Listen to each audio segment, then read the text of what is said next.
This are that అన్న మీరు చూస్ చేయాలి, గౌతమ్ తిన్నూరి ఆర్ వెంకీ అట్లూరి. ఇది ఒకసారి అడిగారు.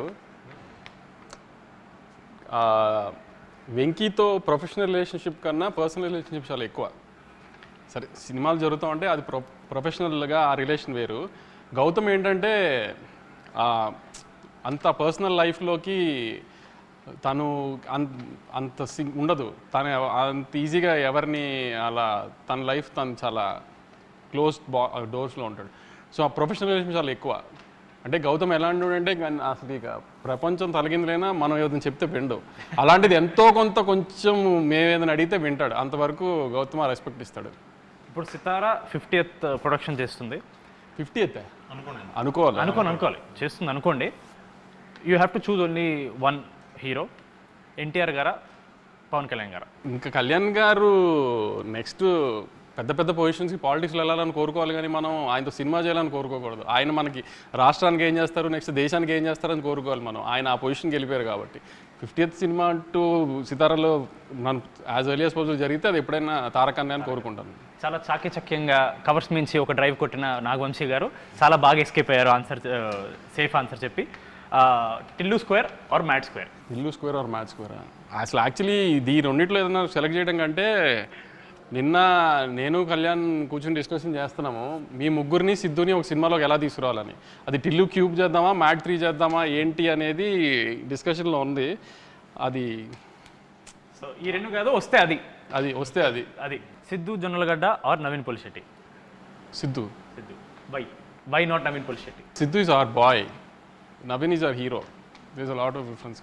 మ్యాడ్ బాయ్స్లో మీ ఫేవరెట్? మ్యాడ్ బాయ్స్లో నా ఫేవరెట్ కళ్యాణ్. అయ్యో మళ్ళీ చాకచక్యంగా కవర్స్ మించి ఒక డ్రైవ్. ముగ్గురులో MAD, మనోజ్, అశోక్, దామోదర్, నితిన్, రామ్, సంగీత్. ఈ ముగ్గురులో మీ ఫేవరెట్? రామ్ నితిన్. కనీసం అన్నీ పిక్ చేశారు ఇప్పుడు కదా, అది నీ చాయిసే కదా. సంగీత్ నేను నితిన్ బ్రో మీరు అడిగి హారిక గారు చెప్పారు నాకు. తర్వాత వంశాన్ని మాట్లాడి అవును కలుద్దాం అని చెప్పేసి అంటే నితిన్ చేస్తాడని అనుకో. ఇప్పుడు నేను నారాయణ నితిన్ అంటే తారకన్న కోసం అన్నాను అంటారు, నేనున్నాను కూడా ఇక్కడ ముందున్నాను అంటారు. అలా వైకుంఠపురం ఆర్ అరవింద్ సమేత? అలా వైకుంఠపురం ఆర్ అరవింద్ సమేత అంటే నా కూతురా మా అమ్మ అని అడిగినట్టు ఉంది నాకు. అలాంటి వాటికి ఆన్సర్స్ ఏం లేవు. ఇది పర్లేదు, మీరు ఆన్సర్ చెప్పచ్చు. పుష్ప 2 ఆర్ బాహుబలి 2? ఇది కూడా టఫ్ క్వశ్చన్. టఫ్ క్వశ్చన్ అంటే ఏం లేదు, అలానేం లేదు. పుష్ప 2 వి రూటెడ్ ఫర్ పుష్ప 2 ఎక్కువ, ఎందుకంటే ఇండియాలో కైండ్ ఆఫ్ ఇది అది అని. బాహుబలి టైంకి మనకింత సోషల్ మీడియా ఇది లేదు, సో మనం దాని ఎఫెక్ట్ తర్వాత రాజమౌళి గారు వేసిన ప్లాట్ఫామ్ అంతా తర్వాత అందరం ఎంజాయ్ చేస్తున్నాం, కానీ అప్పుడు అంత ఇది లేదు. కానీ we rooted for Pushpa 2 lot. Pushpa 2 హిందీలో బాగా చేయాలి, సో ఐ మీన్ వాళ్ళ పెద్ద హీరోలు చేసిన రికార్డ్స్ అని బ్రేక్ చేయాలని we all rooted for it. కాబట్టి ఎంతో కొంచెం పుష్ప మీద ప్రేమ ఎక్కువ. ఇంటర్వ్యూ ముగించే ముందు ఇప్పుడు అడిగినవన్నీ బయట వాళ్ళ క్వశ్చన్స్. ఇప్పుడు చాలామందికి నాగవంశీ గారు పర్సనల్ గురించి ఎక్కువ తెలియదు. మన పాడ్కాస్ట్ చేసినా సరే చాలా వరకు అక్కడ కూడా మంచి వాల్స్ కట్టేసి మీకు కన్వీనియంట్ ఆన్సర్స్ కొన్ని ఇచ్చారు. ఇప్పుడు మ్యాడ్ అనేది complete youth film. First part మొత్తం కాలేజ్, చిచోరి పనులు, అమ్మాయిలు. మీ లైఫ్లో, మీ కాలేజ్ లైఫ్లో ఒక లవ్ స్టోరీ, చిచోరి పనులు ఏమన్నా ఉన్నాయా? చిచోరి పనులు అంటే ఏం లేదు, చెప్పాను కదా, పెద్ద చదివింది ఏం లేదు. కాలేజ్లో కూడా ఆ 60%, 65% రావడానికి టైం పట్టింది చాలా. ప్లస్ గొడవలు అంటే ఎప్పుడు ఫస్ట్ నా పేరే ఉండేది.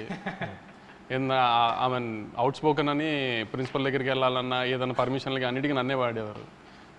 ఇంకా ఇంజనీరింగ్ కాలేజ్ వెళ్ళాలంటే అమ్మాయిలు ఇవన్నీ ఉంటుంది కదా, జూనియర్లు అమ్మాయిలు బాగుంటారని ఇది అని అదని ఇవన్నీ జరుగుతూనే ఉండేవి. లవ్ స్టోరీలు అంటూ పెద్ద. నాని అన్న మీరు ఒకే కాలేజ్, స్కూల్ ఒకటే స్కూల్ చదివారు. మీ ఇద్దరు ఎప్పుడన్నా చిల్లారన్నా స్కూల్ ఏజ్? లేదు లేదు అసలు. మీకు ఆయనతో ఏం మెమరీ లేదు స్కూల్లో? పెద్ద లేదు మెమరీ. మీకు తెలుసా నాని సెక్షనే ఇద్దరము, అంటే పెద్ద మెమరీస్ ఏముంటాయి స్కూల్లో చదువుకునేప్పుడు. సో మ్యాడ్కి థియేటర్కి వచ్చినప్పుడు ఏం ఎక్స్పెక్ట్ చేయాలి అని ఒక final words? We promise we deliver, అంతే. అన్నది ఏమంటే మేము కామెడీని ఇస్తామని ప్రామిస్ చేస్తున్నాం. కామెడీ రాకపోతే అప్పుడు మాట్లాడదాం కంపల్సరీ. కామెడీ రాకపోతే మాట్లాడేది లేదు, కామెడీ వస్తుంది డెఫినెట్గా. కామెడీ వస్తుంది, ఆ కామెడీని నవ్వడానికి మాత్రమే రండి. మళ్ళీ అదే చెప్తున్నాను. చిన్న క్రైమ్ యాంగిల్ ఉంటుంది సినిమాలో, ఏంటి క్రైమ్ యాంగిల్ ఇంత సిల్లీగా ఉందని నేనే చెప్తున్నా. క్రైమ్ యాంగిల్ సిల్లీగానే ఉంటుంది, అది సిల్లీగా ఉండి మీరు నవ్వుకోవాలని అలా పెట్టాము.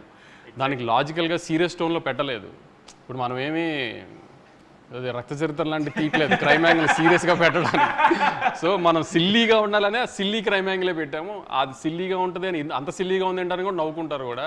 ఎందుకంటే మధ్యలో ఇండియానికి ఎవరు కనుక్కున్నారు, అమెరికాని ఎవరు కనుక్కున్నారు అని కూడా చెప్పాడు మొత్తానికి.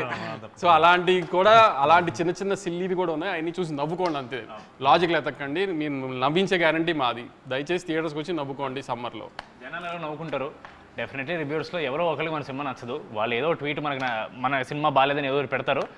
సినిమా రిలీజ్ అయ్యి సక్సెస్ మీట్ తర్వాత మళ్ళీ ఒక ఇంటర్వ్యూ పెట్టుకుని వాళ్ళ ట్వీట్స్ని మనం రివ్యూ చేద్దాం, మనం డైసెక్ట్ చేద్దాం. అప్పటి వరకు March 28th Mad square, only in theatres. మీరు ఒకసారి చెప్పండి. March 28th Mad square. ఇప్పుడు దాకా నేను అదేగా చెప్తాను. డేట్ చెప్పండి అన్న ఒకసారి. March 28th మ్యాట్ స్క్వేర్ తప్పకుండా థియేటర్లో చూడండి. మా మైత్రి రవి గారు చెప్పినట్టు ఓన్లీ రాబిన్హుడ్ చూడకుండా మా సినిమా కూడా చూసి మా మీద చిన్న పిల్లలతో ఏదో సినిమా తీసాం, మా మీద జాలి చూపిస్తారని కోరుకుంటున్నాను. Thank you.